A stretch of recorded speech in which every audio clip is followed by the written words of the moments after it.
I wasn't supposed to be home that early. The shop had called. My 3:30 service call got scrapped last minute. Some fuse box needed city clearance or something like that.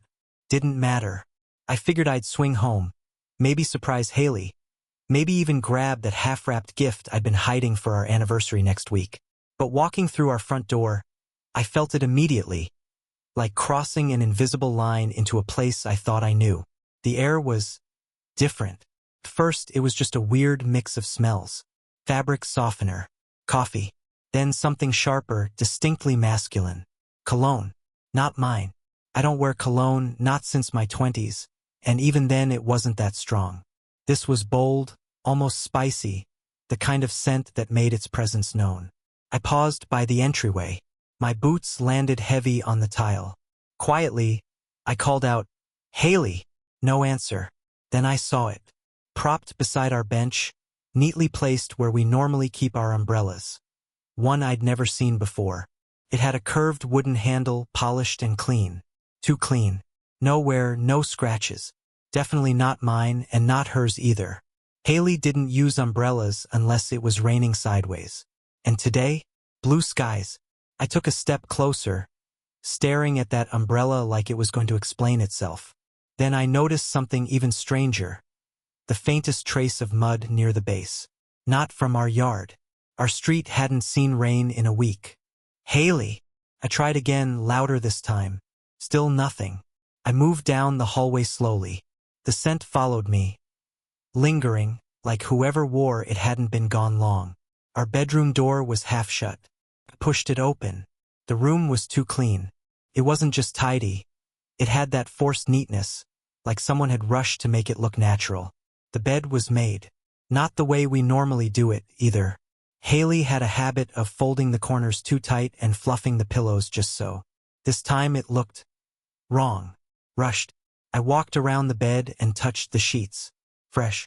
New. Not the ones from this morning. Different thread count. Cooler to the touch. Crisp. I looked up. The window was open, letting in a breeze that danced through the curtains. We never left the window open. Ever. Not in June, when every mosquito in the county was looking for an invitation. I stared at it for a second longer, then turned toward the nightstand. 2 coffee mugs sat there. One was the usual chipped ceramic Haley used every morning. Light blue, faint flower print. The second was plain white. Clean. Newer. And it had lipstick. Not the kind Haley usually wore. She favored peach tones. This was darker. Maroon maybe. I leaned in closer to make sure I wasn't imagining it. No, it was real. A perfect half-moon smudge right on the rim. My chest tightened. That feeling you get when something's wrong but your brain is racing to pretend it's not. I ran through a dozen possible explanations. Maybe a friend stopped by. Maybe her sister. Maybe she just didn't think to mention it. But then I heard her voice. "Oh my God," she said, startled. She came around the corner from the kitchen, her expression frozen in that too-wide smile people use when they've been caught off guard. "Oliver, you're home early." "Yeah," I said slowly. Service call fell through. She was wearing jeans and a tank top, hair tied up, face clean, almost too clean. No trace of the makeup she wore most days. I glanced at the umbrella again, then back at her. "You have someone over?" I asked, keeping my tone light. Her smile twitched. Yeah. Greg stopped by." "Greg?" "Yeah," she said quickly, waving her hand. "Next door Greg. He needed to borrow, baking soda." I blinked. "Greg's in Florida." "What?" "He texted me this morning. Sent me a photo of a pelican trying to steal his sandwich. He and Michelle are in Key Largo until Tuesday." There was a pause. She licked her lips. "Right? I meant his cousin. He's watching the place. I think his name's Drew or something." "You had coffee with Greg's cousin," I said, narrowing my eyes slightly. "Yeah, just for a minute." I felt bad. He said he was walking around trying to meet the neighbors. I didn't want to be rude. I nodded slowly, trying to hide the way my stomach was starting to turn. "And the umbrella?" "Oh, that's his," she said, not even glancing at it. "He forgot it. I'll drop it off later." And the lipstick on the mug? Her eyes flicked toward the bedroom, just for a second. I don't know. Maybe it's mine. I used a darker color yesterday. Thought you said you didn't wear makeup today. She hesitated. Oliver, can we not do this? It's been a weird day. I just wanted to relax. She pushed past me and headed straight for the bathroom. The door clicked shut behind her. I stood in the bedroom alone, still holding that coffee mug. The scent of cologne lingered. So did everything she didn't say.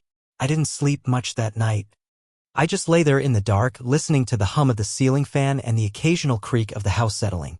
But mostly, I listened to the silence between Haley and me. She had stayed in the bathroom for almost 20 minutes earlier, long enough for any kind of emergency exit if that was the plan. But when she came out, she acted like nothing had happened. Made small talk. Asked if I wanted Thai or leftovers. Smiled like we hadn't just had the most awkward conversation of our marriage. I went with Thai. She didn't eat much. Said she wasn't hungry. Then scrolled through her phone for the rest of the night, pausing only to ask about something on TV like we were still a couple, still normal, still us. I answered with half-nods, monosyllables, the kind of empty responses that buy you time when your brain is screaming but your mouth doesn't want to blow it all up yet. But the questions kept echoing in my head. Who was he? How long had it been going on? What else had I missed? That night, I started making a list. Not on paper. Just in my head. A mental folder of everything that didn't seem right over the past few months. And once I opened it, the pages just kept flipping. The first thing I remembered was her phone. It used to sit on the kitchen counter when we ate. Unlocked. No passcode. But sometime in the spring, she started turning it face down every time she set it down. She claimed it was to stay present, but her screen still lit up constantly. And when she picked it up, she'd always tilt her body slightly away from me, just enough to block the view. Then she changed the passcode. She told me she'd forgotten the old one after a phone update. But she never gave me the new one. I didn't ask. Maybe I should have. Then there were the calls. More of them always taken outside. Even when it was cold. I'd see her step out to the porch or into the garage with her AirPods in, pacing like she was sealing some kind of high-stakes deal. If I followed her out with a question, she'd cover the mic and say, "Work," before walking farther away. She also got weird about fingerprints. Used to be we shared devices, laptop, tablet, all of it. But around April, she wiped everything clean. Factory reset the tablet one afternoon. Claimed it was acting up. Her laptop now had fingerprint security. Mine didn't. I noticed she stopped leaving her devices unattended too. If she went to shower, the phone came with her. Always. Even to the bathroom. Even in a towel.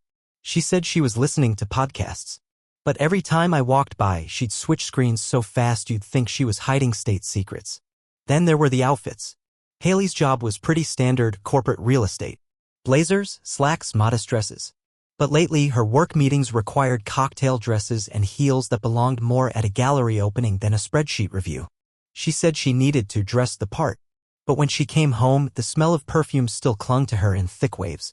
Sometimes I'd find receipts from places she never mentioned, bars downtown, Uber rides that ended at unfamiliar cross streets. I remembered one night in particular. She came home laughing.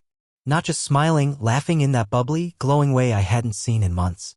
She kissed me on the cheek, tossed her shoes aside, and told me she'd had the best night. When I asked what was so funny, she shrugged. "Oh, just something that happened during dinner. Nothing you care about." She was right. Because whatever it wasn't about me. That laugh used to be mine. Now it was aimed elsewhere. Another thing that stood out, she stopped touching me. No more shoulder squeezes when she walked past. No more brushing against me in the kitchen. Even our sleep changed. She used to curl up against me in bed. Slowly, she started pulling away. Said she was too hot. Said she needed space to sleep. Eventually, she turned her back to me. Every night. I tried to plan a trip for our anniversary. Just a weekend upstate. A cabin with a view. She said she'd think about it. That was weeks ago. She never brought it up again. Even little things felt big now. Like how she edited a photo for Instagram a few weeks back. It was from her cousin's baby shower. We were in it together. Or at least, we were supposed to be. When she posted it, she'd cropped me out entirely. Captioned it, "Solo moments of joy, 2 hearts," like I hadn't even been there. I remember asking about it, kind of joking. She just laughed and said it was a better crop. "You look tired anyway." That one stuck with me longer than it should have. There were more signs, too many to count. Random ATM withdrawals. New passwords to streaming accounts. A mysterious key fob that didn't belong to any building we knew. Her sudden interest in personal boundaries. And that one time she changed her voicemail from our shared message to a personal one without telling me. But I didn't want to be that guy. The jealous husband. The paranoid one. I kept telling myself not to make assumptions, not to accuse without evidence. That's how relationships die, right? Death by distrust. But what about death by deception?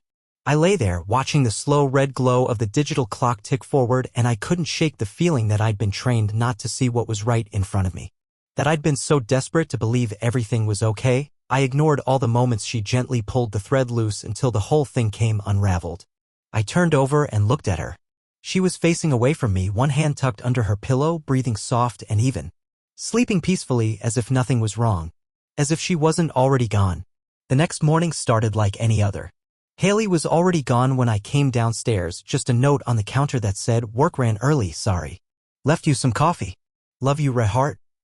I stared at the note longer than I should have, tracing the little heart at the end. She still used those. Still pretended everything was fine. Like the last 48 hours hadn't twisted a knife I could no longer ignore. I wasn't sure what I was looking for. Just that I had to keep looking. She used to sync her phone to the laptop in the spare room. It was old, some beat-up Dell she barely touched anymore. Said it was too slow. But back when we got our first phones together, we set everything up to automatically back up there. I had forgotten about it, honestly. But I remembered last night. When she left the house to grab groceries at 9 p.m. and came back an hour later with nothing but breath mints. So this morning I dusted it off and turned it on. It took a while to boot. The screen flickered once. Twice. Then loaded up with a whirring fan that sounded like it hadn't spun in years. I waited. My palms were sweating, but I tried to stay calm. I told myself I was being ridiculous, just snooping, letting paranoia drive me. But when I clicked through the hard drive, I found a folder buried inside the pictures library. Titled with a string of numbers, no name. Just a vague date stamp from 2 months ago. Something about it felt deliberate. Hidden in plain sight. I opened it. Inside were over 100 files. Photos, mostly. Some videos. Random at first, screensh asterisk TS of receipts, parking validations, selfies from her work events. But then I found the real ones. The ones that made my blood run cold. Hotel room videos. Different rooms. Different angles. But the same 2 people every time. Haley. And a man I didn't recognize. He was tall, lean, clean-cut, expensive watch. The kind of guy who looked like he'd never changed his own oil, let alone lifted a box. They looked close. Too close. She laughed in ways she hadn't laughed around me in months. She leaned into him like gravity didn't apply. I clicked on one video at random. They were sitting on the bed, shoes off, wine glasses in hand. She was curled into his side like it was second nature. Like she'd done it 100 times before. "You ever think about what comes next?" he asked her, brushing a strand of hair behind her ear. She smiled softly. "All the time. And? I just want peace. And clarity. I want to stop hiding." "You think he suspects?" She looked down at her wine. "Maybe. But he doesn't say anything. He never asks. It's like he doesn't want to know." The man nodded. "Then maybe that's your answer." Another video had a date stamp from the exact weekend she claimed to be at a leadership conference in Chicago. She even brought home the lanyard and the pamphlets. I remember how proud she acted when she said she'd networked with women in tech. The footage told a different story.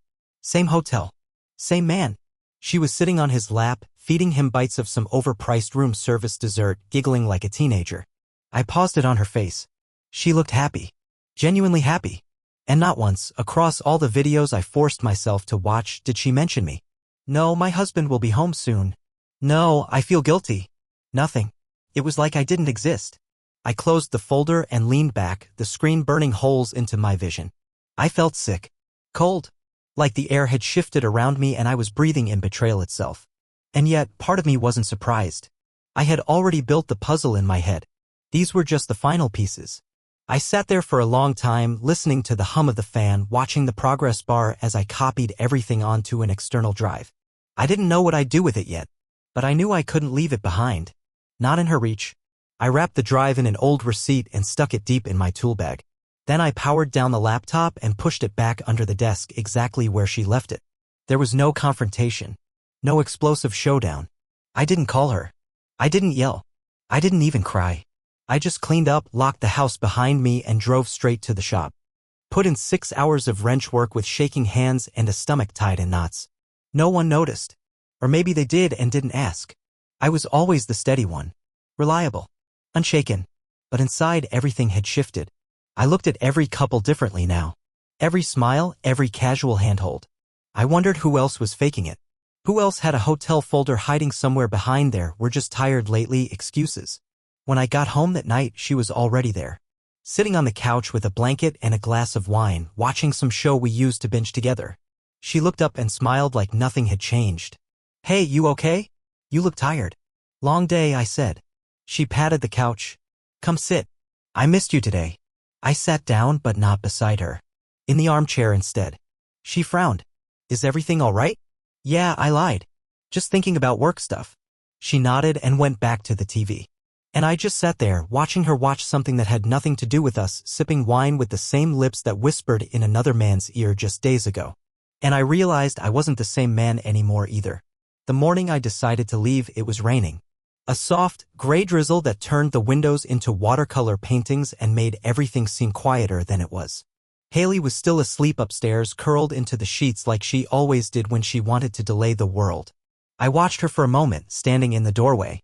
There was a part of me, some tired remnant, that hoped maybe she'd stir, open her eyes, say something honest. She didn't. So I turned, walked into the hallway, and started packing. Not everything. Just what I needed. The essentials. I'd thought about this longer than I wanted to admit. A couple weeks back, when all the inconsistencies started stacking up, I'd quietly reactivated the apartment above my shop. It used to be where I crashed when we were dating and living apart. I kept paying the rent after we moved in together, called it storage. Haley never questioned it. I packed 2 bags. One with clothes, tools, and basic gear. The other with documents, my passport, birth certificate, backups of all our joint account information.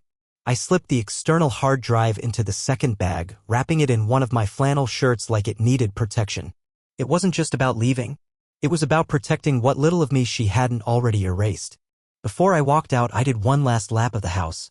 Not because I'd miss it, but because I needed to see how she'd already beg asterisk and cutting me out of it. The first thing I noticed was the insurance folder in her office. It used to be on the shelf we shared, but now it was tucked behind her desk drawer. I flipped through it. Policies we'd opened together. Except now, my name was missing from several of them. Life insurance, auto, even the backup health policy we'd gotten when I was between jobs. I checked the dates. She'd made the changes 3 weeks ago. Right around the time she started working late. Then I opened our banking app on my phone. I'd been checking it obsessively lately, scanning for charges that didn't belong. But this time I noticed something else. One of our secondary savings accounts, meant for a future home project, had been emptied. Transferred to another account under a name I didn't recognize. I searched the name online. It led back to a private credit union. One Haley's company used. She'd moved the money quietly. Legally. But it was still theft in every way that mattered. I checked the mail on my way out almost reflexively.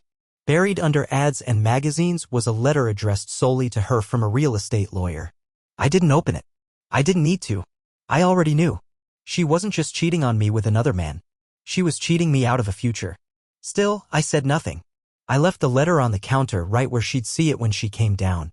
I walked out the front door, not bothering to lock it. She'd find the silence louder than anything I could have shouted. My truck was parked a block away, another precaution I'd taken without even knowing why. I tossed the bags in the back, started the engine, and didn't look in the rearview mirror. It wasn't a dramatic exit. It was a surgical one. That first night in the apartment felt like stepping into an old skin, familiar, worn, but mine. It smelled like oil and wood dust. There was no pretense here. Just me, a worn leather couch, and a view of the alley behind the shop. I spent that night reconfiguring everything. Changing passwords. Freezing the joint accounts before she could move more funds. Transferring utilities tied to my name. Cutting ties one by one. The next day, I met with my accountant. I need to isolate everything tied to me, I said. And I need it done yesterday. He didn't ask questions. Just nodded and got to work. We reviewed our shared assets. The house was in both our names, but I'd made changes months earlier. Not because I knew, but because something in me had started planning for worst-case scenarios ever since she started treating our marriage like an option. With the help of my sister, a notary, and real estate assistant, I had quietly transferred my ownership share into a family trust. The document predated Haley's recent financial edits. It was airtight. She didn't know. She thought she was pulling strings, but she'd never checked the knots. I also contacted a legal contact I trusted, Diana, a friend from college who had handled a few messy estate battles. She wasn't cheap, but she was ruthless when it came to protecting clients from betrayal. She's already laying groundwork, I told her. I need to be ahead of her. Diana didn't flinch. Send me everything, including what you're not sure you should send. I gave her the drive. All of it. The videos, the photos, the transfers, even the fake receipts from Haley's work dinners. She took one look at the folder and said, "You're not divorcing a woman. You're exiting a hostile partner." The next 72 hours were a blur of documents, signatures, notarizations, asset redirection. We revised the business licensing on my auto shop, pulling her off the secondary ownership clause she never activated. We adjusted the beneficiary on my life insurance. I even paid a locksmith to change the safe combo in the back office. She wasn't just a betrayal. She was a risk. By the time the weekend hit, I had cut every tie I could legally sever without notifying her first. That notification would come soon enough. But for now, I just existed in this space between detonation and aftermath. It was strange. Peaceful in a way. I hadn't realized how loud our home had become with all the lies buzzing around the edges. At the apartment, it was just me and the hum of a fridge that needed leveling. I cooked real food. Read books I hadn't touched in years. Rewatched old movies without anyone telling me they were boring or predictable. And at night, when sleep came hard, I looked at the man in the mirror and said, "You didn't deserve this." Not because I was perfect, but because I showed up. Every day. Every night. Through the good, through the dull, through the long silences when all I wanted was to hear her say something real. She never did. So I gave her the one thing she wouldn't see coming. Silence. Because sometimes the loudest goodbye is the one you never hear. Haley received the first envelope 10 days after I left. It was hand-delivered, not by a courier in a suit, but by a local process server who specialized in discretion and speed. A guy named Seth I found through Diana. He had a calm, no-nonsense demeanor and a way of delivering bad news like it was just the weather. She answered the door with a smile, Seth told me later. Until she read the return address. That smile was her last comfort. Inside the envelope were the first set of documents, formal notification that I had legally separated from our finances, terminated our cohabitation status, and triggered pre-existing asset protections that had been sleeping under our shared life for years. Everything had timestamps, notarizations, digital signatures, all filed before she even started her private banking dance. I wasn't just protecting myself. I was protecting the years I'd spent building something real. And it wasn't just paperwork. With Diana's help, I created a legal firewall she never anticipated. Our home, the one she thought she had manipulated onto her side, had been protected under a family trust for months. A trust managed by my sister, legally sound and validated with full transparency. The deed transfer had been quiet, yes, but not hidden. The irony? Haley had helped me file the original paperwork thinking it was a tax thing. We even joked about it that night over dinner. "Hope your sister doesn't evict us," she'd said, laughing. Now that same signature she once placed for convenience blocked her from claiming ownership. No court could override that timeline. Diana smiled when she reviewed it. Clean. She's got no recourse. The next envelope we sent was heavier. It contained revocation of power of attorney, termination of medical decision rights, withdrawal of her access to every emergency contact channel, and a full list of account closures. Credit cards in her name under our joint credit umbrella? Terminated. Auto insurance policies? Rewritten. Even the Costco membership? Gone. She tried to log into our banking app the day after that envelope landed. I watched the failed login alerts pile up in my email. She didn't know I'd already reissued all my credentials, or that Diana had frozen anything in her name that shared identifying metadata with mine. Phone numbers, old addresses, tax filings. We left nothing unsealed. Then came her countermove. 3 days after the second envelope, she called Diana directly. "I just want to talk to my husband," she said. Diana, ever the professional, replied with a simple phrase she had waiting. "Your communication privileges have been suspended pending litigation review. Please forward future requests through representation." She hung up before Haley could finish her next sentence. That same day, Haley emailed me. Or tried to. She used an old address I barely checked anymore, one I had rerouted to an encrypted archive. I read the message like someone reviewing a stranger's diary. "Oliver, please? We don't have to make this ugly. I know things got complicated, but we can fix this. Just talk to me. Please." There were no explanations. No denials. Just vague emotional smoke meant to cloud the facts. I didn't respond. Diana drafted our next set of notices that afternoon, formal declarations of concealed assets. Haley had opened a personal account under her maiden name at her company's credit union. She'd been quietly diverting funds there for months. It wasn't illegal on paper, but it was evidence of intent. Intent to separate, to hide, and more importantly, to prepare for a future without me. She thought she was stealthy, that I'd never look, that my silence meant permission, but I was always watching. Just not in the ways she assumed. We also reviewed her attempt to reassign herself as the primary beneficiary on one of my life insurance policies. She'd forged my signature. Sloppily too. A quick scan revealed it didn't match any known reference. Diana didn't even flinch when she filed the fraud report. It's textbook. They won't hesitate to strip her access.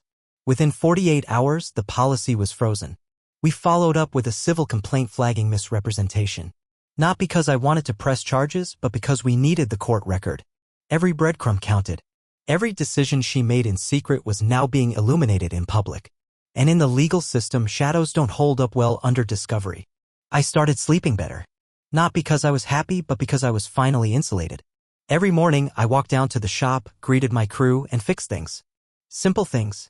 Tangible things. Oil leaks. Faulty spark plugs. Broken timing belts.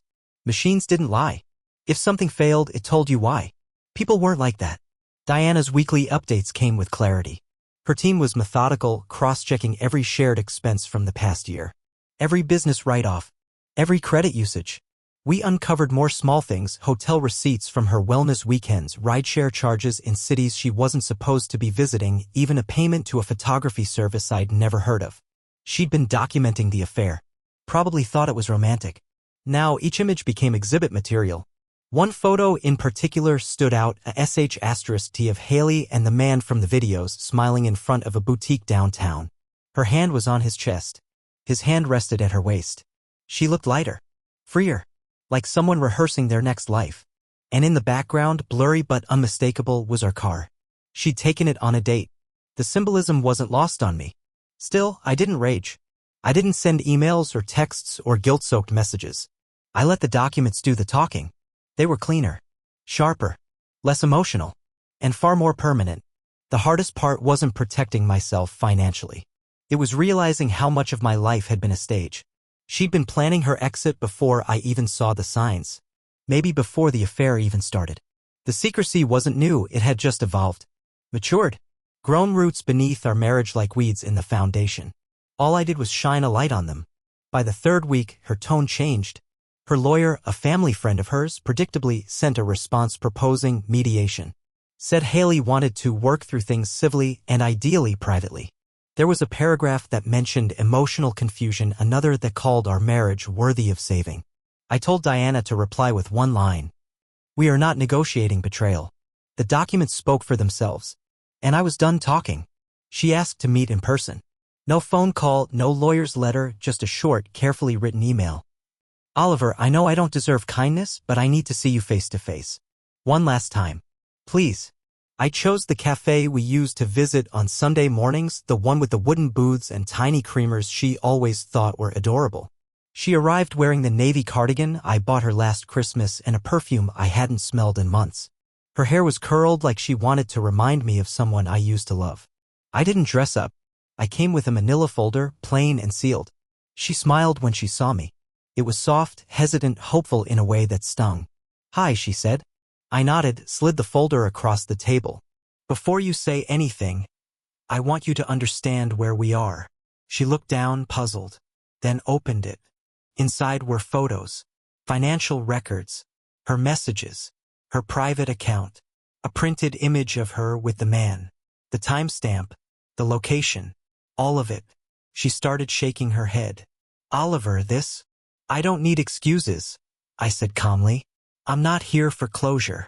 I've already found it. She reached for the folder, as if to close it, maybe even to tear it apart. But I stopped her with a single word. Copies. Her face broke for a second. Just a second. She tried again. I didn't plan for this to happen. But you planned everything else, I said, voice low. The finances, the trust, the lies. You built an escape plan. You just didn't think I'd build one first. Tears welled up in her eyes. I never meant to lose you. You didn't lose me, Haley. You let me go. You handed me away piece by piece and called it a rough patch. She started to reach for my hand, but I pulled back. I loved you, I told her, and I deserved better than silence. Then I stood up, leaving the folder behind on the table with one last item tucked at the back. Our wedding photo, carefully centered, uncreased. When I walked out, I didn't look back. A month later, the house went up for sale. It wasn't sudden. Everything had already been signed, shifted, restructured. Her name no longer appeared on any property records. The locks had been changed. The mail rerouted. She received her final documents via certified delivery. One last reminder that she no longer had access to what she tried to control. I moved to a cabin by the lake. Quiet, sparse. Just enough space for me and the dog I adopted from a shelter 3 towns over. I named him Chance. It felt appropriate. The air out there smelled like pine and distance. I filled my time with engine work, long walks, and coffee brewed slow over a single burner. It was the opposite of our old life. No spreadsheets, no performances, no shadows pretending to be love. Haley sent one final message. Came 2 weeks after the cafe. No subject line. Just, I'm sorry. I'll regret it for the rest of my life. I didn't reply. Our daughter, now 22, called me a few days later. She said she understood. That she knew things between her mom and me hadn't been right for a long time. She didn't press for details. Just thanked me for being honest when it mattered. Haley now lives in a condo outside the city. Alone. She posts pictures of her meals and morning jogs, pretending to be okay. But behind every filter, you can feel the weight of everything she tried to rewrite. She once told me that words could fix anything. But in the end, it was paper. Cold, quiet, undeniable. That told the truth. And that truth gave me peace. Because she thought erasing me would be her victory. But it became her silence. And my beginning.